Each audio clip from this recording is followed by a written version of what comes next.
पति पर महाभियोग की प्रक्रिया देख रहे हैं। यहाँ जो शब्द आप देख रहे हैं महाभियोग, ये महाभियोग के बारे में दो बातें देख लें हम। दो बातें ये है कि ये क्या है, ये क्या है और ये क्यों आता है, क्यों आता है, ये बात दिमाग में आएगी। देखिए क्या है, राष्ट्रपति को पद से हटाने की प्रक्रिया है महाभियोग। अब महाभियोग क्यों आता है, तो आर्टिकल 61 में प्रावधान है। क्या प्रावधान है?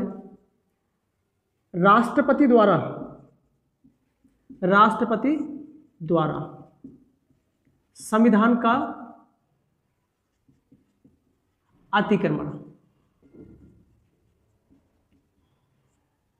संविधान का अतिक्रमण, संविधान के अतिक्रमण, आखिरी अतिक्रमण क्या है? तो जो संविधान बात कर रहे हैं इसमें क्या है, इसमें नियम है, नियम है। और ये जो नियम है राष्ट्रपति इनका क्या करे, उल्लंघन करे, इन्हें फॉलो ना करे, नॉट फॉलो ना करे, तो इनका ये उल्लंघन ही क्या कहलाता है, अतिक्रमण कहलाता है।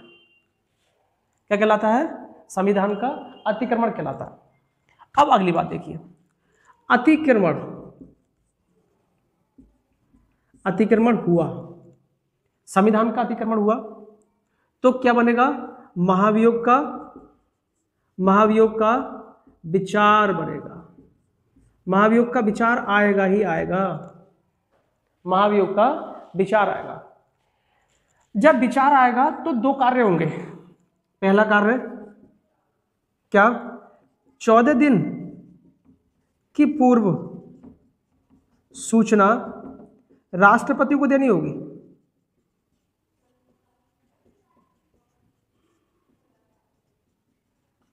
एक बात हो गई। दूसरी बात है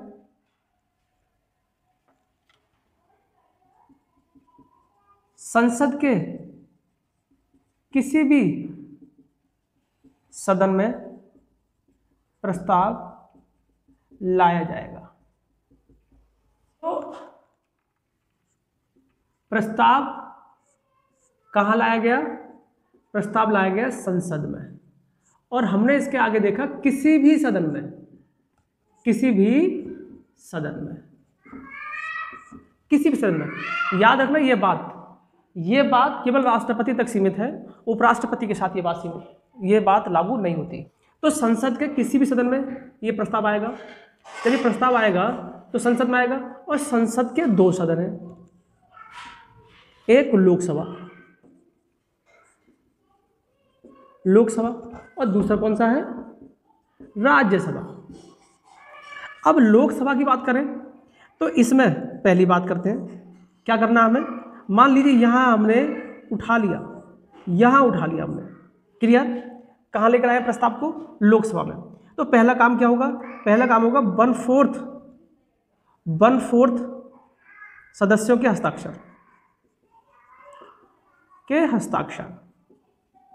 क्या है अभी बताऊंगा। और दूसरा काम क्या होगा, दूसरा काम होगा 2/3 सदस्यों द्वारा पारित।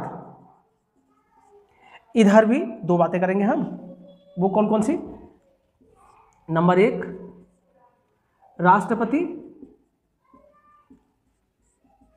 स्वयं या प्रतिनिधि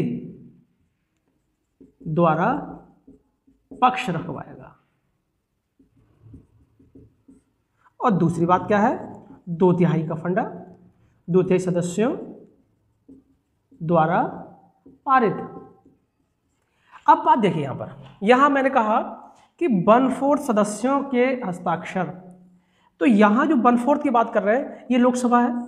इस लोकसभा के कुल सदस्य बात कर रहे हैं, कुल कुल सदस्यों की बात करें, उन कुल सदस्यों के 1/4 सदस्यों के हस्ताक्षर चाहिए, तब क्या हो जाएगा ये, तब ये जो प्रस्ताव है वो प्रस्ताव चर्चा योग्य बन जाएगा हमारा। उसके बाद अब संसद के पटल पे रखा जाएगा वो, तो ये संसद के पटल पे रखा गया और संसद के पटल पे मंथन हुआ और मंथन से सहमति बनी, और सहमति बनी तो आप ये देखिए कि सदन में जो कुल सदस्य हैं उनका 2/3 सदस्यों द्वारा, सदन के कुल सदस्यों के 2/3 सदस्यों द्वारा इसे पारित कर दिया गया। इस प्रकार एक सदन से प्रस्ताव पूर्णतया पारित हो चुका है। अब दूसरे सदन पहुंचते हैं। दूसरा सदन है राज्यसभा। राज्यसभा में 2 बातें होंगी। ये प्रस्ताव जब लोकसभा से पारित होकर के राज्यसभा में आ जाएगा तो राज्यसभा में सहमति दर्ज करने से पूर्व राष्ट्रपति स्वयं या अपने प्रतिनिधि द्वारा अपना पक्ष रखवाएगा।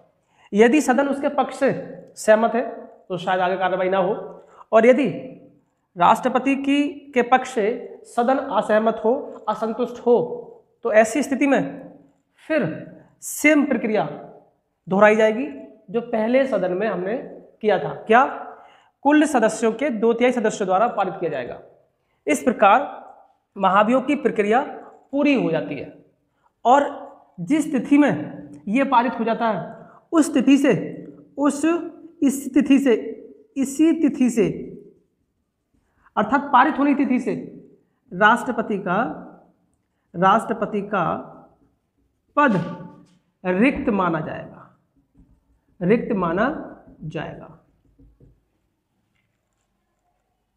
ये हो गई राष्ट्रपति पर महाभियोग की प्रक्रिया।